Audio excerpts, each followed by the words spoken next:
ప్రతి పురుషుడి విజయం వెనుక ఒక స్త్రీ ఉంటారు అన్నది సర్వసాధారణంగా వినిపించే మాట. కానీ ఆ మహిళా నేత గెలుపులో మాత్రం ఖచ్చితంగా ఆ మగాడే ఉన్నారని చెప్పాలి. ఎన్ని ఇబ్బందులు ఎదురైనా అనుకున్నది సాధించి తీరాలన్న కసి ఆ వ్యక్తిని అంతిమ లక్ష్యం వైపు అడుగులు వేయించింది. ఫలితంగా ఆ నియోజకవర్గంలో పొలిటికల్గా పైచేయి సాధించారు. తన సతీమణి గెలుపు కోసం తెర వెనుక నడిపించిన మంత్రాంగం రాజకీయ ఉద్దండుల్ని ఆశ్చర్యపరిచింది, ప్రత్యర్థిని మట్టి కరిపించింది. ఇంతకీ ఎవరా నేత, ఏ నియోజకవర్గం?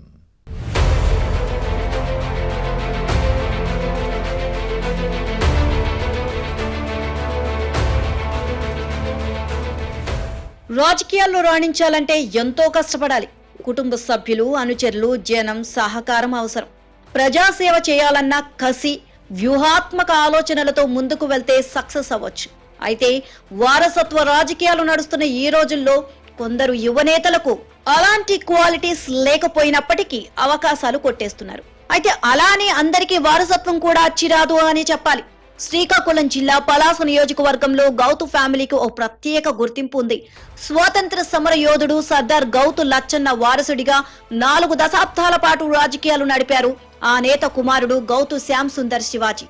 అయితే ఈయన తర్వాత రాజకీయ వారసత్వాన్ని భుజానికెత్తుకున్నారు కూతురు గౌతు శిరీష.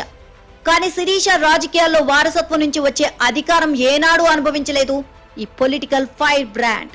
2019 ఎన్నికల్లో రాజకీయ అరంగేట్రం చేసిన శిరీష పొలిటికల్ కెరీర్ లో చాలా ఒడిదుడుకులు ఎదుర్కొన్నారు. అప్పట్లో టీడీపీ అభ్యర్థిగా పోటీ చేసి వైసీపీ నేత సీదిరి అప్పలరాజు చేతిలో ఓడిపోయారు. ఫ్యాన్ పార్టీ హయాంలో రాజకీయ కక్ష సాధింపులు, కుట్రలను ఎదుర్కొని పోరాడి ఎదురు నిలిచారు.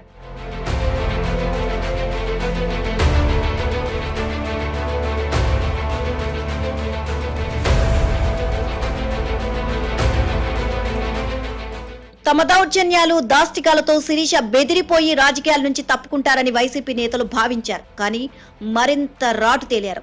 పోయిన చోటే వెతుక్కోవాలి అన్న ఆలోచనతో నియోజకవర్గ ప్రజా సమస్యలపై పోరాడి 2024 ఎన్నికల్లో పలాస జనంతో జేజేలు కొట్టించుకున్నారు. ఇంతవరకు బాగానే ఉన్నా అసలు శిరీష విజయం వెనుక ఓ అజ్ఞాత వ్యక్తి శ్రమ ఉంది అంటారు పలాస వాసులు. ఆయనే వెంకన్న చౌదరి.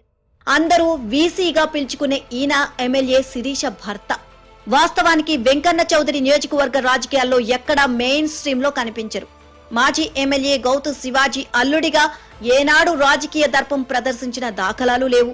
టార్గెట్ అంతా ఒక్కటే, గౌతు కుటుంబ వారసులుగా పొలిటికల్ ఎంట్రీ ఇచ్చిన శిరీషను పలాస ఎమ్మెల్యేగా చూడాలన్న కసి బలంగా నాటుకుపోయింది. అయితే 2019లో ఓటమి తర్వాత శిరీష రాజకీయాలపై విసుగు చెందారు.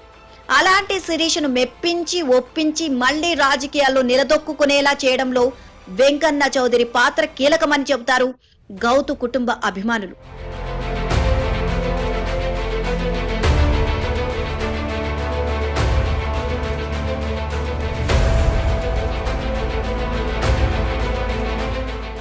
వాస్తవానికి వైసీపీ పాలనలో శిరీష భర్త వెంకన్న చౌదరిని పలాసలో ఓ విలన్ గా చిత్రీకరించే ప్రయత్నం చేశారు వైసీపీ నేతలు. అప్పటి మంత్రి అప్పలరాజు వీసీపై చేసిన ఆరోపణల్లో ఏ ఒక్కటి నిరూపించలేకపోయారు. అయితే స్థానిక ఫ్యాన్ పార్టీ లీడర్లకు రాజకీయాలతోనే సమాధానం చెప్పాలని భావించారు వెంకన్న చౌదరి. ఎన్నికలకు ఏడాది ముందు నుంచే వ్యూహాత్మకంగా అడుగులు వేశారు. ఓటరు నమోదు నుంచి గ్రామాల్లో టీడీపీ ప్రతికూల పరిస్థితులను తమకు అనుకూలంగా మలుచుకోవడంలో ఓ ప్రణాళిక ప్రకారం ముందుకు వెళ్లారు. మరోవైపు ప్రచారం మొదలు పోల్ మేనేజ్మెంట్ వరకు అంతా పార్టీ కార్యాలయం వేదికగానే చక్కబెట్టారు.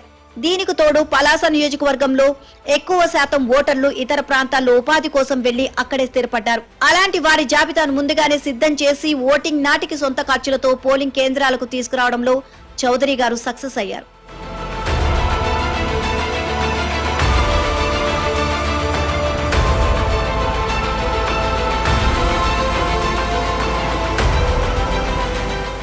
అప్పటి మంత్రి అప్పలరాజు వ్యూహాలను ఎప్పటికప్పుడు పసిగట్టి దానికి చెక్ పెట్టడంలో వీసీ స్టైల్ వేరంటారు పలాస తెలుగు తమ్ముళ్లు.